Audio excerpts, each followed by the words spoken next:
This is America, the land of freedom, suburbs, and, well, cars.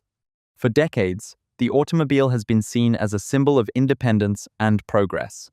Wide highways, spacious suburbs, and long drives have come to define the American way of life. At first glance, this system appears to offer unmatched convenience and mobility. However, beneath this image of freedom lies a deeper reality. A system that has made daily life more expensive, cities less livable, and communities increasingly disconnected. One of the most visible consequences of car dependency in the United States is the design of its cities.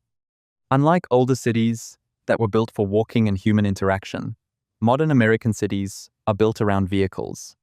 Roads are wide, intersections are massive, and distances between essential places such as homes, workplaces, and shops are often too large to walk or cycle. Suburban expansion has only intensified this pattern, spreading cities outward and making cars not just a convenience, but a necessity. In many areas, living without a car is nearly impossible. The emphasis on wide roads and highways has also created unintended problems. While expanding roads is often seen as a solution to traffic congestion, it frequently produces the opposite effect. This phenomenon, known as induced demand, means that increasing road capacity encourages more people to drive, ultimately bringing congestion back to previous levels, or even making it worse. As a result, cities end up with vast stretches of asphalt that are constantly crowded, yet still fail to solve the problem they were designed to fix.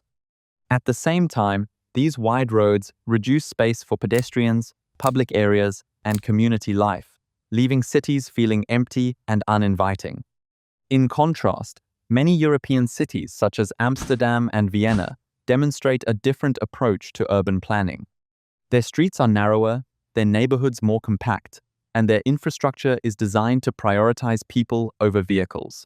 Walking, cycling, and public transportation are not only possible, but often more convenient than driving. These cities are vibrant, socially active, and accessible, highlighting how design choices can shape everyday life. Another major issue with car dependency is its financial impact on individuals. Owning a car is expensive. Costs such as fuel, insurance, maintenance, and loan payments can consume a significant portion of a household's income.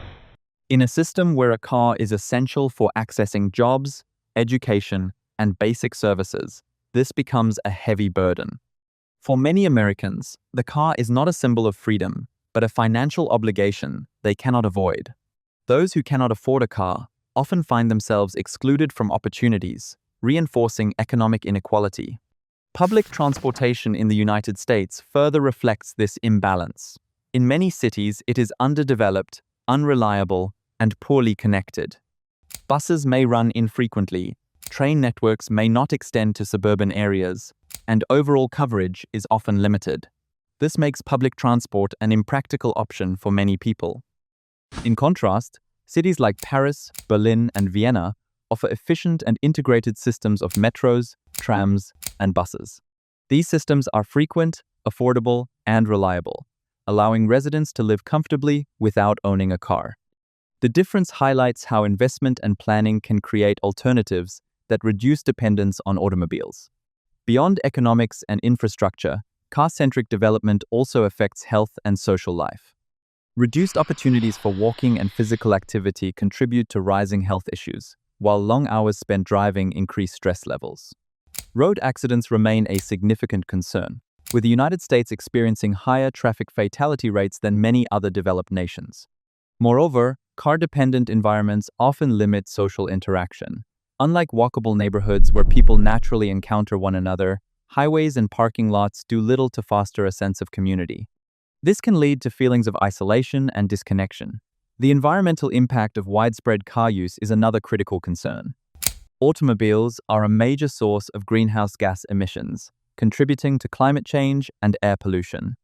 As cities expand outward, reliance on cars increases, creating a cycle of higher emissions and greater environmental damage. This pattern not only affects urban areas, but also has global consequences. In conclusion, cars themselves are not inherently harmful. They are useful tools that can provide mobility and convenience. However, the problem arises when entire cities are designed around them, leaving no viable alternatives.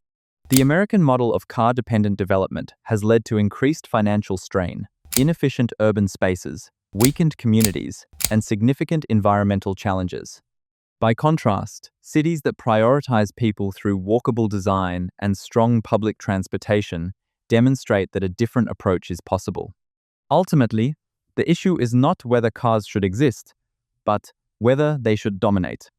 A shift toward more balanced urban planning could reduce dependence on automobiles and create cities that are more affordable, sustainable, and livable.